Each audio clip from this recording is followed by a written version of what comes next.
वाला जीवित हो जाता है।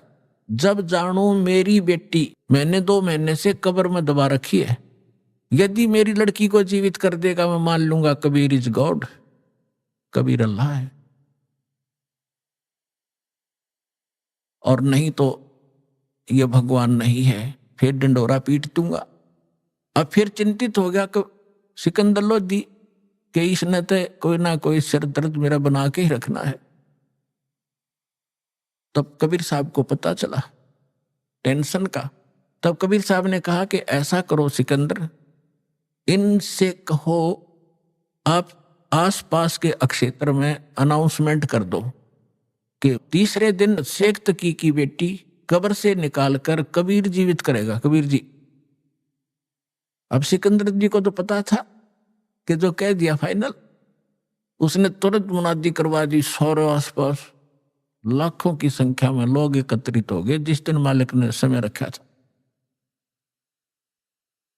कब्र फुड़वा दी। शेख तकी खड़ा, सिकंदर राजा खड़ा, मंत्री खड़े और भी दर्शक बहुत गणे। उस कब्र को फोड़ दिया गया। बच्ची का शव उसके अंदर था। 12-13 साल की लड़की थी। अब परमात्मा ने कहा कि शेख तकी अब तू अजमा ले अपना जंतर मंत्र, कहीं फिर 5-6 नंबर बनावे।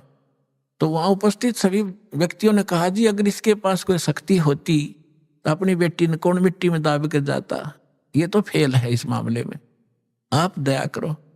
तब परमेश्वर ने कहा कि हे शेख तकी की बेटी जीवित हो जा। लड़की जीवित ना हुई। और शेख फिर कहा कि शेख तकी की बेटी जीवित हो जा, ना हुई। तो शेख तकी ने भंगड़ा पा दिया, नाचा कूदा, देखो ढोंगी का ढोंग पकड़ा गया, मुर्दे कभी जीवित होते हैं, ये तो कयामत में होते हैं, कयामत में होते हैं। उस नालायक व्यक्ति ने अपनी बेटी के जीवित ना होने का गम नहीं, कबीर साहब के हारने की खुशी मना रहा है।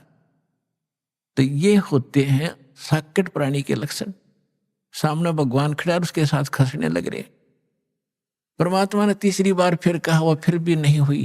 तो और ज्यादा जंप लगावे, कूदे, नाचे, डांस करे। परमात्मा ने कहा डटता जा बंडेले, तू शांति करे।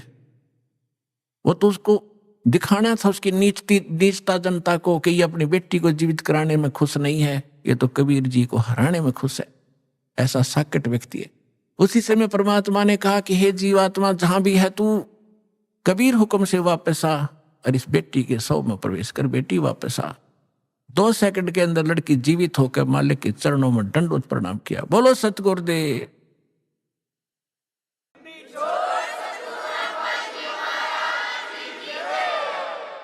अब सबने कहा कि दाता कमाल कर दिया, मालिक कमाल कर दिया परमात्मा। उसका नाम कमाली रख दिया परमेश्वर ने। और जा बेटी तेरे पिता के साथ ले जा शेख तकी। अब वो लड़की कहती है कि नहीं, आज मुझे अपने ओरिजिनल फादर का पता लग गया। ये तो नकली पिता था, मुझे माटी में डाल गया। आज मुझे अपने असली पिता का पता लग गया है। और 1.5 घंटे तक उस लड़की ने अपने पूर्व जन्म की कथा सुनाई। अपने आत्माओं, परमात्मा कहते हैं जो जन मेरी शरण है ताका हूं दास, गेल गेल लाग्या फिरूं जब तक धरती आकाश।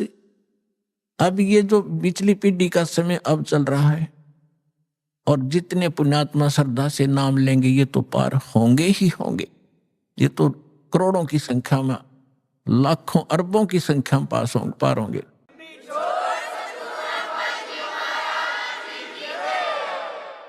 लेकिन इस भक्ति युग के अंत में कुछ ऐसे काल के दूत आएंगे, धीरे धीरे भ्रमित करना शुरू करेंगे, तो अपने आप ऑटोमेटिकली है वो तो होगा ही होगा। उस समय कुछ भक्त रह जाएंगे, वो पार ना हो पाएंगे। तो उनमें से यही आत्मा कमाली और कमाल की थी। तो परमात्मा उस लड़की ने अपने पूर्व जन्म की कथा सुनाई। पहले भी ये मुसलमान घर में जन्मी थी, ये अपने पिता के घर पे थी। और श्रद्धा पिछली भक्ति की इतनी गजब की थी, बहुत गनी। और वहां परमात्मा जब ये लड़की चारा लेने के लिए पशुओं का खेत में गई हुई थी, वहां भगवान मिले थे कबीर जी जिंदा महात्मा के रूप में, एक कुएं पर बैठे थे। तो वहां लड़की ने भी अपना जो चारा ला के था उस वृक्ष के नीचे रखा। उस समय विश्राम करने के लिए साधु मिल गए, पीर जी खड़े दिखे तो उनसे प्रणाम किया। परमात्मा ने काफी उसको ज्ञान दिया, बेटा भक्ति करनी चाहिए। वो कहती जी भक्ति करती हूँ, ईद बकरीद मनाते हैं, नमाज करती हूँ, ऐसे करती हूँ। परमात्मा ने सारा ज्ञान समझा, बेटी ये ईद और बकरीद मनाना, मांस खाना ये महापाप है, ये नहीं खाना चाहिए। कोई आपको काट कर खावे कैसा लगे? लड़की स्तब्ध हुई, बच्चे का जल्दी घर करती है ये ज्ञान। अज्ञान भी ज्ञान भी, बुराई भी और अच्छाई बच्चा जल्दी से ग्रहण करता है जैसा उसको माहौल मिलता है। काफी ज्ञान सुनाया, बेटी ये भक्ति नहीं, भक्ति अलग से हट के इसके। अब सामने देखा कि भी मुसलमान ही है, ये बता रहा है, तो बच्ची के बात समझ में आएगी। कहने के भगवान फिर क्या करूं? कि बेटी जो मैं साधना बताऊं ये करना, और ये 2 दिन का जीवन है, असंग जन्म हो गया, जन्म तेर मृत्यों को मैं ऐसी साधना बताऊंगा ये पीछा छूट जाएगी। लड़की ने क्या नाम ले लिया, और बेटी मांस नहीं खाएगी? अगर नहीं खाऊंगी महाराज, कतई नहीं खाऊंगी, कोई कंपलसरी नहीं मांस खाना, खाओ तो खाओ, मैं नहीं खाऊंगी। लड़की ने दृढ़ निश्चय किया, और लड़की होगी 17-18 साल की, विवाह से मना कर दिया। इतना वैराग हो गया उसके अंदर, और माता पिता को चिंता होगी वे बेटी को हम घर पर नहीं रख सकते। उधर से वो विवाह को मना कर रही है, तो लास्ट में माता पिता ने कह दिया, बेटी अगर तुम विवाह नहीं कराएगी तो हम दोनों आत्महत्या करेंगे, हम तुझे यहां नहीं देख सकते, बेटी को कैसे रखेंगे, कल न पता नहीं क्या उक चुक हो जाएगी। अब लड़की ने सोचा है बुढ़ा बुढ़िया मरेंगी, उसने यस कर दी, ठीक है मैं शादी करवा लूं। विवाह हो गया, एक बहुत अच्छे नेक अफसर के अधिकारी के उसका विवाह हुआ, क्योंकि जो भगवान की भक्ति करे वो तो ठीक ठिकाने जागा बालक। वो नेक आदमी था, मुसलमान, भगवान से डरने वाला था। ठीक है हम परंपरागत से गलतियां कर भी रहे अपने समाज अनुसार, लेकिन पिछले संस्कार भी हमारे साथ रहते। वो बहुत ही अच्छा आदमी था, नेक आदमी था, भगवान से डरने वाला। वैसे भी स्वभाव अच्छा होता व्यक्तियों का, चाहे हिंदू होते, मुसलमान, सिख हो या ईसाई, उनका अपना भी कुछ आधार होता पूर्व जन्म का। तो जब वो लड़की वहां विवाह करके वहां गई अपने पति के पास, तो उसको कहा कि मैं आपसे एक अर्ज करना चाहूंगी, वो मेरी अर्ज सुनो। उसने कहा कि बोलो, एक छोड़ दो बता। कि मैं संतानों उत्पत्ति नहीं करूंगी, मैं सप्रस नहीं करूंगी आपको, और आपने यदि मेरे साथ बलपूर्वक किया तो मैं आत्महत्या कर लूंगी। तो उसने कहा, उसका नाम राबिया था, कि राबी आपने निकाह कबूल क्यों किया? मना कर देती, कोई कंपलसरी मुसलमानों में एक ऑप्शन है, लड़की स्वीकृति देगी तो ब्याह होगा, नहीं तो नहीं होगा। तो राबिया ने कहा कि मेरी मजबूरी थी इसलिए मैंने स्वीकृति देनी पड़ी। उसके पति ने पूछा कि मजबूरी क्या थी तेरी? कि मैं चाहती हूं भगवान की भक्ति करना, और मुझे एक संत मिले थे, उन्होंने मुझे एक ज्ञान दिया था, उस आधार पर मैं दृढ़ हूं, और ये असंग जन्म का झंझट टिपका खत्म कराऊंगी, मैं इसलिए ब्याह नहीं करवाऊं थी। तो उसने कहा कि अपने माता पिता के सामने मना करना था कि मैंने खूब किया था। उन दोनों ने आत्महत्या करने की ठान ली पक्की, तब मैंने स्वीकृति देनी पड़ेगी। इसलिए कि आगे कोई भगवान मिल गया तो ठीक है, नहीं तो मैं आत्महत्या कर लूंगी, अब मैं ये काम करूंगी नहीं।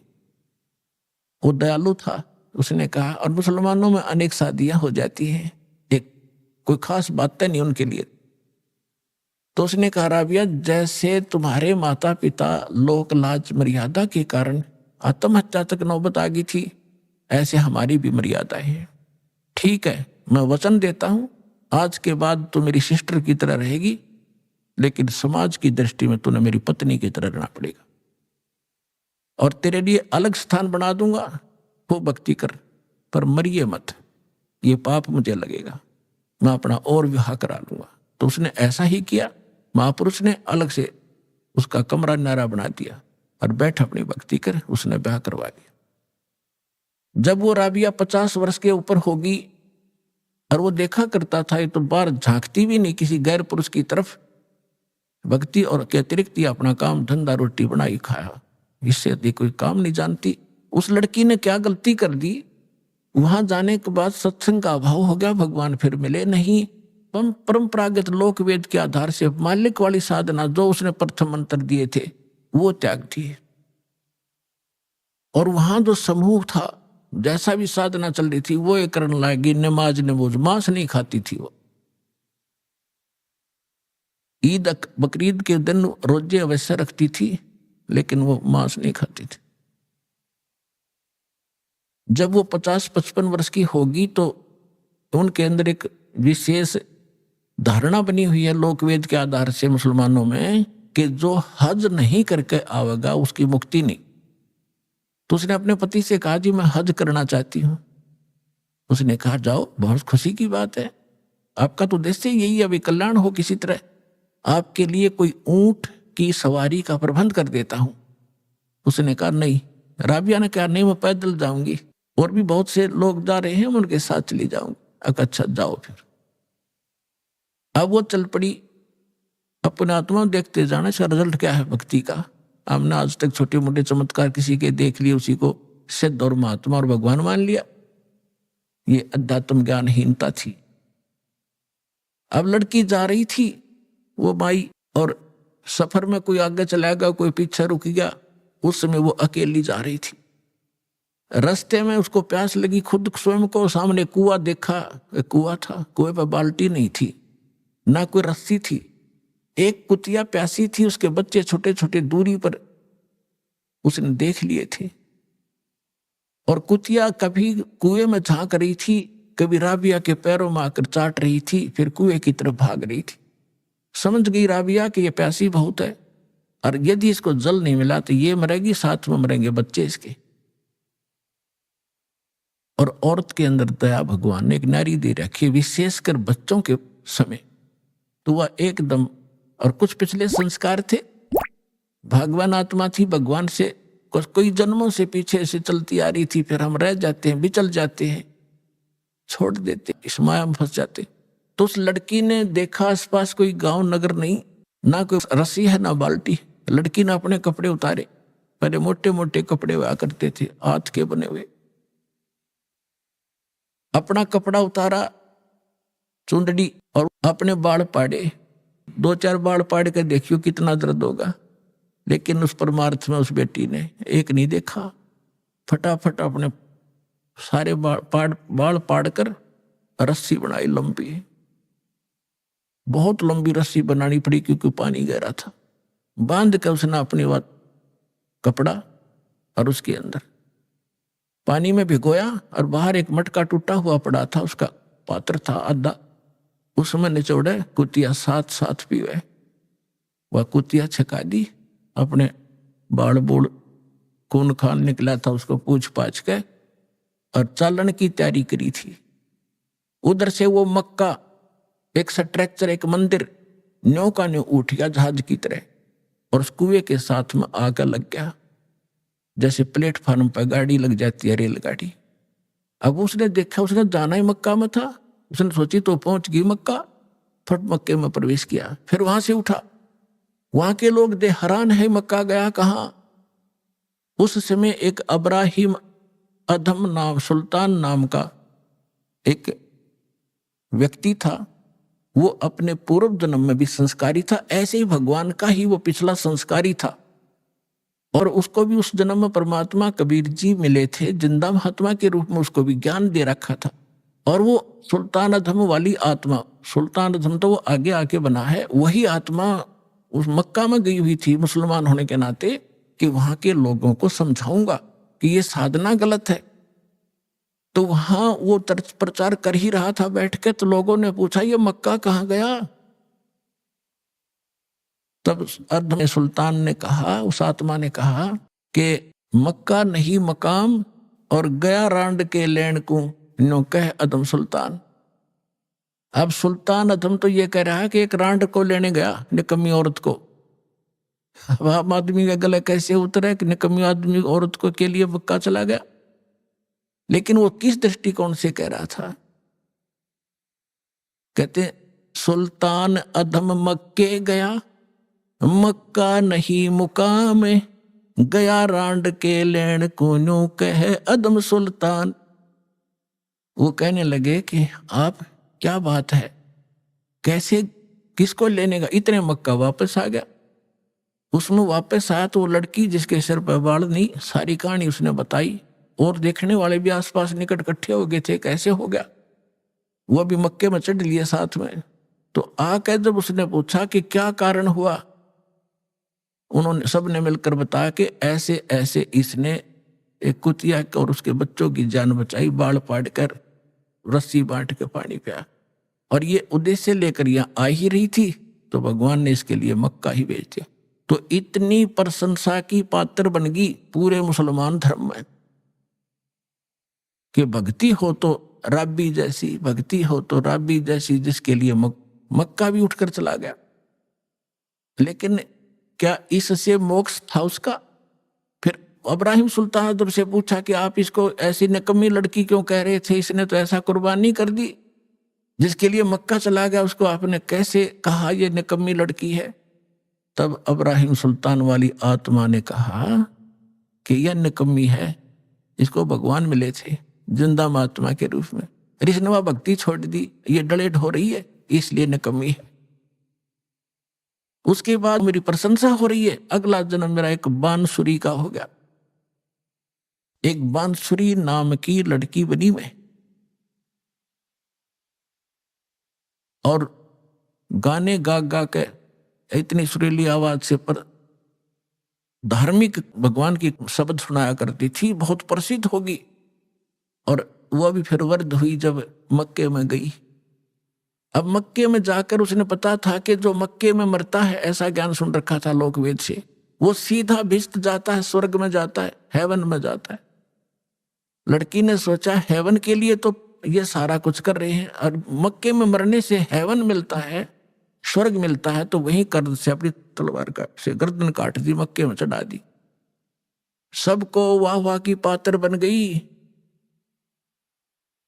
कि भक्ति हो तो बंसुरी जैसी। बंसुरी तो गई सीधी भिष्ट में, सीधी स्वर्ग गई है, तो इसने मक्के में शीश चढ़ा दिया। फिर बताती है कि मैं कहाँ गई, अगला जन्म मेरा एक वैश्या का बना, मैंने अपने खूब कर्म फोड़े, वो मेरा जन्म फिर समाप्त हुआ। अब मेरी आयु 12 वर्ष की मनुष्य जीवन की शेष थी, मानव शरीर की। और ये भी वहां धर्मराज के दरबार में जब मैं गई हुई थी, वहां मुझे पता चला। अभी आपने सुने संत रामपाल जी महाराज के मंगल प्रवचन। आइए अब सुनते हैं संत रामपाल जी महाराज से नाम दीक्षा लेकर सतभक्ति करके अद्भुत लाभ प्राप्त करने वाले अनुयायी के विचार। दर्शकों, बेरोजगारी की समस्या व्यक्ति को तोड़कर रख देती है, खास तौर पे तब जब घर में कमाने वाला एक हो और उसके ऊपर पूरा परिवार आश्रित हो। घर में बीमारी ने भी दस्तक दे रखी हो और आंखों के सामने परिवार का कोई सदस्य भयंकर बीमारी से जूझ रहा हो। ऐसे में व्यक्ति जिंदगी से तंग आ जाता है और उसकी सोच तथा समझ जब साथ देना बंद कर दे तो वो परमेश्वर को याद करता है। ईश्वर में आस्था रखने वाले अमर चक्रधारी जी, जो कि महाराष्ट्र पुणे में रहते हैं, एक समय पर उनका जीवन ऐसे मोड़ पर आ गया था जब उनकी जेब में केवल 500 रुपए रह गए थे और ये अपने छत्तीसगढ़ के मूल गांव में लौटने का विचार बना चुके थे। लेकिन उन्हें विश्वास था परमेश्वर पर, प्रभु की महिमा पर। उसी अटूट श्रद्धा और विश्वास ने इनके साथ अनहोनी कर डाली। अमर चक्रधारी जिस दिन गांव लौटने की सोच रहे थे, उसी दिन उन्हें 60 लाख का टेंडर मिला और 50,000 उन्हें काम शुरू करने से पहले एडवांस में मिल गए। ये चमत्कार हुआ इनके गुरुदेव संत रामपाल जी महाराज की असीम कृपा से, जिनके द्वारा बताई गई सतभक्ति अमर चक्रधारी जी कर रहे थे। जैसे जैसे समय आगे बढ़ा, अमर चक्रधारी जी का आर्थिक विकास होता चला गया। आज इनके पास करोड़ों की संपत्ति है, 3 मंजिला मकान और गाड़ी है। जाने कैसे रोड पर आ चुका इंसान बना करोड़पति, सुनिए इन्हीं के द्वारा इनकी पूरी आप बीती। जी नमस्कार। नमस्कार सर जी। क्या नाम है आपका? अमर चक्रधारी भगत जी। कहाँ से आए हैं आप? सर वैसे तो छत्तीसगढ़ से हूँ, मगर रहता महाराष्ट्र पुणे में। संत रामपाल जी महाराज से नाम दीक्षा लेने से पहले आप क्या भक्ति साधना करते थे? सर संत रामपाल जी महाराज की भक्ति करने से पहला मैं संतोषी माता का व्रत रखता था और ऐसे जो पारंपरिक हमारे छत्तीसगढ़ में जो पूजाएं होती थी, अपना गणेश पूजा और नवरात्रि, ये सभी अपने पूजा करते थे। सर, जो हिंदू धर्म में पारंपरिक पूजाएं होती है वो सभी प्रकार की पूजाएं आप कर रहे थे, तो फिर आपको संत रामपाल जी महाराज से नाम दीक्षा लेने की क्या जरूरत आन पड़ी?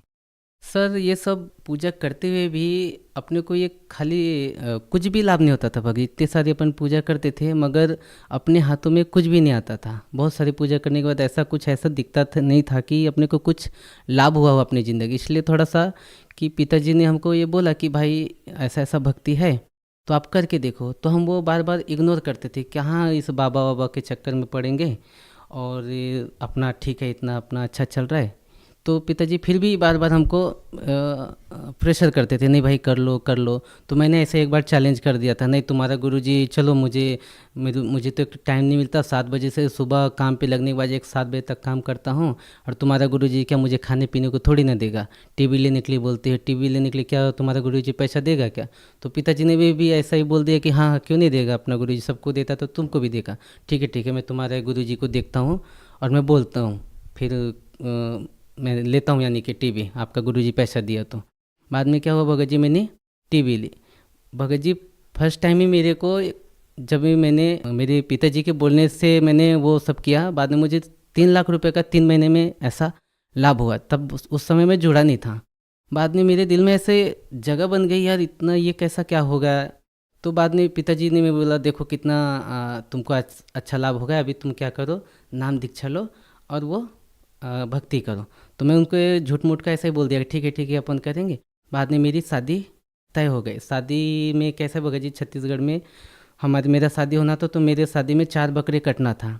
4 बकरे कटना था तो उसके जितने भी ब्लड है ना, उसमें मुझे चल के, जो हमारे कुल देवता है उसमें मुझे पाँव में चल के वो निशान करके मुझे कुल देवता के पास में जाना था। तो मैं मेरे चाचा लोग को बोला कि मुझे ये नहीं होने वाला है, आप लोग कुछ दूसरा रास्ता निकालो। तो सब लोग गांव वाले बोलने वाले, घर वाले बोलने लगे, नहीं ये तूने नहीं किया तो तू मर जाएगा।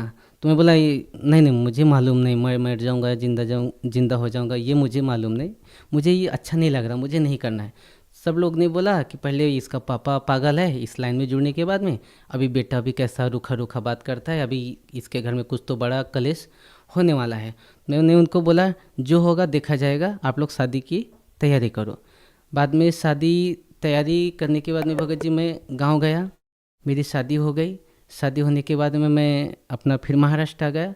महाराष्ट्र आने के बाद में मेरे पिताजी फिर फ़ोन करने लगे कि बेटा क्या हुआ है, क्या कुछ तैयारी, जाते हैं। तो पिताजी का ज़्यादा ऐसा प्रेशर होने का, तो मैं बोला चलो यार इनका भी कुछ रह जाएगा मान सम्मान, चलो एक बार घूम के आते हैं। तो घूम के आने के बाद भगत जी उधर गए। जाने के बाद में वहाँ का माहौल बहुत अच्छा लगा, मगर अपन ऐसे फॉर्मेलिटी गए थे। पिताजी हमको प्रेशर करता था और मेरी भक्तमती को भी बोला था, हम नहीं उधर जुड़ने वाले, अपन खाली घूम के आ जाएंगे, इनका भी मन शांत हो जाएगा, अपन को बार बार बोलेंगे नहीं। उधर जाने के बाद ये भगत जी अच्छा सा लगा, मगर मन भी नहीं हुआ कि जुड़ जाते हैं। बाद में वहाँ का कुछ नियम था कि भाई संत रामपाल जी महाराज से आशीर्वाद लेने से पहला आपको नाम दीक्षा लेनी होती है। मैं बोला यार इतना दूर आए हैं यार, आशीर्वाद ले लेते, चलो झूठ मूठ का ना अपन नाम दीक्षा ही ले लेते, परमात्मा चलो आशीर्वाद है, कुछ तो अपना अच्छा कुछ हो जाए बोल के अपन जुड़ गए। चलो जुड़ जाते, देखेंगे आगे कुछ होगा देखी जाएगी। तो मैंने नाम दीक्षा ले ली। नाम दीक्षा लेने के बाद में फिर लाइन में लगा। माइयों की तरफ से परमात्मा आशीर्वाद देते आए, फिर हमारी तरफ से फिर परमात्मा आशीर्वाद देते गए, परमात्मा का आशीर्वाद लिया। बाद में मुझे अच्छा सा सुकून, अच्छा लगा, ऐसा लगा कि जैसे कि मुझे कुछ बोझ सर से हट गए। ये दुनिया का झंझट ही ऐसा है कि उधर कहाँ मर रहे थे, इधर ही चलो ठीक ठाक है, कुछ लफड़ा नहीं है, यहाँ सब अच्छे विचार वाले लोग रहते हैं। तो सर, जब आपने संत रामपाल जी महाराज से नाम दीक्षा ली, संत रामपाल जी महाराज से नाम दीक्षा लेने के बाद क्या कोई लाभ भी मिला आपको? हाँ, लाभ तो बहुत सारा मिला सर जी। जब हम लोग महाराष्ट्र आए, मेरी भगतमती प्रेग्नेंट थी। मेरा ये लड़का होने के बाद में भगत जी उनका एक स्तन से दूध आना बंद हो गया। तो हमने डॉक्टर से दिखाया, उन्होंने बोला बहुत खर्चा हो गया। उस समय हमारी आर्थिक स्थिति बहुत ख़राब थी सर, क्योंकि गाड़ी एक्सीडेंट होने के कारण सब पैसा, सोना चांदी जितने भी घर थे सब खत्म हो गई थी। तो माता पिता भी ने हाथ उठा दिए थे कि हमारे पास कुछ भी नहीं, हम ब्याज से भी लेके पैसा ऐसा खर्च किए थे, लेबर लोग को पेमेंट दिए थे, तो हमारे पास कुछ भी पेमेंट नहीं था। मैं भगत मित्र को बोला, भाई अपने पास कुछ भी रास्ता नहीं, अपन रोड पे आ चुके हैं, तुम परमात्मा के साथ चाहे चैलेंज करके जुड़ जाओ, चाहे कुछ भी, जो एक बार जुड़ जाओ और तुम्हारा ऐसा ऐसा हो जाएगा, तो आप परमात्मा की भक्ति करना ठीक हो जाए तो करना, नहीं तो कोई बात नहीं भाई, ज़बरदस्ती नहीं है। तो उन्होंने भी ठीक है चलो देखते हैं, अभी तुम्हारा गुरुजी मेरे को ठीक कर देंगे ना, तो मैं नाम दीक्षा ले लेना, ऐसे बोले। तो सर वो जो चैलेंज परमात्मा को किए थे, उन्होंने बोला था तुम्हारे गुरुजी मुझे अच्छे कर देंगे तो मैं जुड़ जाऊंगी। तो उन्होंने संत रामपाल जी महाराज को अरदास लगाई और बोले कि गुरुजी आप मुझे कहीं ठीक कर देते हो तो मैं आपकी भक्ति करूंगी। मेरी पत्नी की सीना इतनी फूलती जा रही थी क्योंकि दूध बाहर नहीं निकल पा रहा था, पूरा ब्लॉक हुआ था, इसके कारण धीरे धीरे पूरी बॉडी दूध के कारण भर गई थी, निकल भी नहीं रहा था और वो दर्द कम नहीं हो रहा था। बाद में संत रामपाल जी महाराज को चैलेंज किया कि आप मुझे बिना पैसे के यदि ठीक हो जाता है तो आपके संत रामपाल जी महाराज से मैं नाम दीक्षा ले लूँगी। तो मैं बोला ठीक है, आपके संत रामपाल जी महाराज सब ठीक करेंगे, आप पहले दीक्षा ले लो। उन्होंने अरदास लगाई, भगवान आप मेरी ये प्रॉब्लम है सॉल्व कर दो, हमारे पास पैसा कुछ भी नहीं, हमारी आर्थिक स्थिति खराब है, डॉक्टर भी ऑपरेशन के लिए बोल रहे हमारे पास पैसा भी नहीं है, हमारी आर्थिक स्थिति भी बहुत खराब है, आप हमारे ऐसा हमारा प्रॉब्लम सॉल्व हो जाएगा तो मैं आपकी भक्ति करूँगी। तो परमात्मा की ऐसे चमत्कार हुई भगत जी, बिना दवाई के एक 15 से 20 दिनों के अंदर में वो स्वस्थ हो गई। वो फिर फूट के वहाँ से मवाद निकला, फिर धीरे धीरे उसमें हमने मेडिकल में ही जा के एक 20 रुपये का पाउडर होता है वो डाल के ऐसा उसको दवाई लगा के ठीक हो गया। डॉक्टर के पास में गया नहीं कि बड़ा ऑपरेशन का ऐसा कुछ खर्चा ही नहीं आया। फिर संत रामपाल जी महाराज के कारण मेरी धर्मपत्नी की तबीयत ठीक हो जाने के कारण उसको पूर्ण लाभ हुआ। आज वो नाम दीक्षा ले चुकी है और मस्त मेरे से अच्छी वो भक्ति कर रही है। अभी हमारा वापस मैं सांगली चला गया अपनी जगह पे जहाँ पे रहता था। वहाँ जाने के बाद अपना आर्थिक स्थिति थोड़ा ख़राब हो गया था। उसके बाद में हम गांव जाने वाले थे, मेरे पास लास्ट 500 रुपये ही बचा था। तो सर जी मेरे पास लास्ट 500 रुपये थे, तो हमने नियोजन कर लिया था कि भाई चलो महाराष्ट्र से छत्तीसगढ़ जाते हैं और अपना कुछ नहीं है इधर, पूरा बिजनेस थोड़ा सा लॉस हुआ, अपन उधर ही जाके कुछ तो खेती बाड़ी करेगी। सर जी वहाँ से फिर मेरे को एक फ़ोन आया, संत रामपाल जी महाराज से हमने अरदास लगाई थी, तो परमात्मा ने संत रामपाल जी महाराज ने वहाँ से उनका आदेश आया था कि परमात्मा दया करेंगे, आप लोग भगवान की भक्ति करते रहो। संत रामपाल जी महाराज का ऐसा आदेश आया। तो भगत जी हम 500 रुपये ही मेरे पास था, गया तो वहाँ से फ़ोन आया कि आपको एक 60 लाख का टेंडर आपको हम देते हैं। तो मैं कम से कम भगत जी उनको सर जी उनको 50 बार बोला कि ये मुझे कैसे आ सकता है, मैं तो ये बिल्डिंग बनाने का काम ही नहीं करता, मैं लेबर कॉन्ट्रैक्टर हूँ। लेबर कॉन्ट्रैक्टर, आप मुझे बिल्डर का काम बता रहे कि आपको हम इतना पैसा देंगे और आपको हमारा घर बना के देना पड़ेगा। तो कम से कम उसको मैं 50 फ़ोन लगाया और बाद में पूरा वेरीफाई किया कि भाई सच में ऐसा है क्या। तो बोले हाँ है। तो बोले नहीं मुझे यकीन नहीं होता। तो मैं वो 500 रुपये लेके उनके पास गया। वो मुझे उसमें नाश्ता भी करना था, पेट्रोल भी डलाना था और 70 किलोमीटर जाके वापस भी आना था, मतलब 150 किलोमीटर जाना आना था। गया, सर जी इतना बड़ा चमत्कार हुआ परमात्मा संत रामपाल जी महाराज की वजह से। मुझे 50,000 रुपये जगह पे एडवांस दिया। मेरे पास सिर्फ 500 रुपये था लास्ट टाइम। जब मुझे 50,000 रुपये दिया तो मेरी वहाँ पे आंसू निकल गए। मैं बोला भगवान ये क्या मेरे पास इतना बड़ा चमत्कार होगा कि मैं यहाँ का अनजान, मैं छत्तीसगढ़ का रहने वाला, ये मुझे 50,000 कैसे दे दिए, क्या हुआ कैसे हुआ बोल के। बाद में मैं यहाँ से काम से रोते 70 किलोमीटर तक घर वापस गया, भगतमती को पैसा दिखाया। बाद में मैं बोला देखो परमात्मा ने मुझे 60 लाख का मुझे काम दिया है। भगतमती को विश्वास नहीं। मैं बोला देखो मेरे अकाउंट में पैसा है और 500 रुपये का मिठाई लेके गया था बगीचा। मेरे बच्चा था ना, मैं जब मिठाई भी इसके लिए लेने के लिए जाता था दुकान में तो मेरे पास पैसा नहीं रहता था। मैं सोचता था कि मैं तेल लेके जाऊँ कि मेरे बच्चे के लिए 5 रुपये का कैडबरी लेके जाऊँ। इतना मेरी हालत ख़राब थी, मुझे कुछ भी समझ में नहीं आता था, इतना वीकनेस हो गया था। मगर परमात्मा ने जब 50,000 रुपये दिया, रोते पूरा वहाँ तक गया अपनी भगत में। मेरी भगतमती भी इतना रोने लगी, देखो इतना बड़ा चमत्कार कर दिया परमात्मा कि अपन अच्छे से भक्ति करेंगे, ये दुनिया के लफड़े में नहीं पड़ते अपन।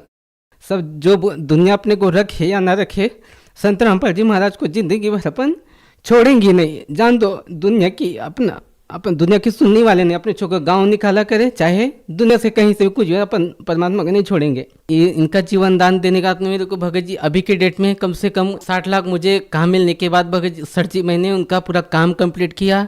कम से कम 1.5 करोड़ का अब तक काम किया उनका भी। मेरा काम अभी कम से 8 साइड मैंने फाइनल किए हैं। 3 काम मिलने के 60 लाख का टेंडर हुआ, वो फाइनल किया। बाद में मुझे 3 काम और मिला, कम से कम 40 लाख का, वो फाइनल किया। अभी कम से कम मेरा 25 लाख का काम चालू है, वो मैंने अभी पेंडिंग है, आधा अधूरा काम है। मेरा घर में रहने का नहीं तकलीफ था भगत जी, बारिश हुआ तो 10 ठिकाने से पानी नीचे गिरती थी। संत रामपाल जी की दया से अभी मेरा 4 मंजिल का घर बनाया हूँ। अभी कुछ दिन पहले अभी मैं सोल्ड 4 व्हीलर गाड़ी लिया है।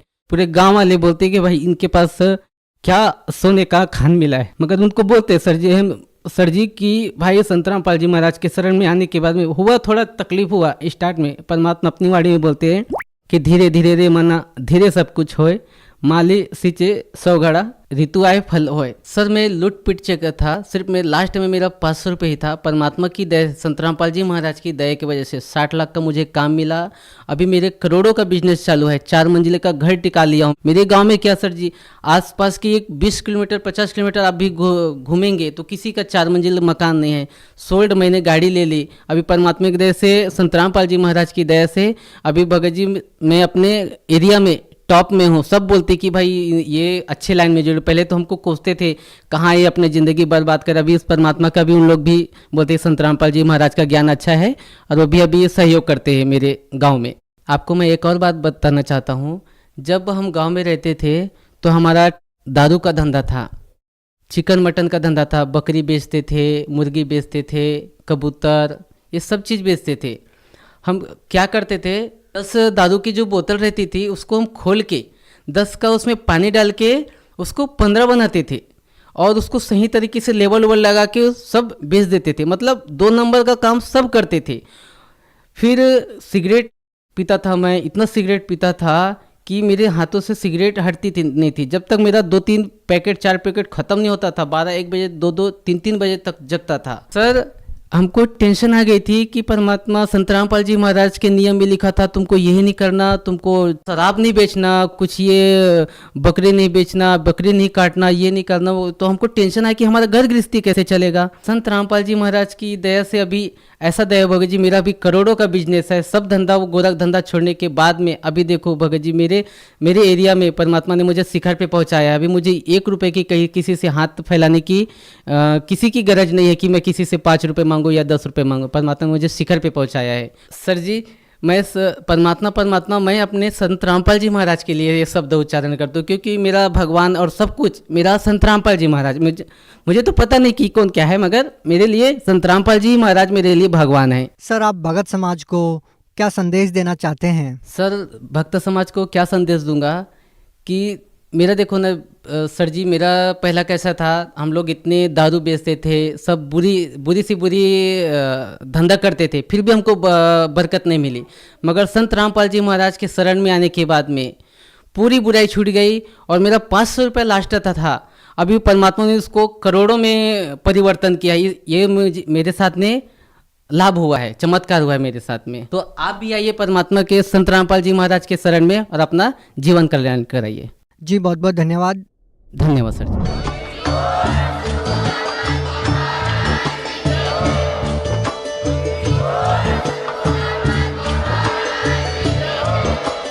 आप सुन रहे थे जगत गुरु तत्वदर्शी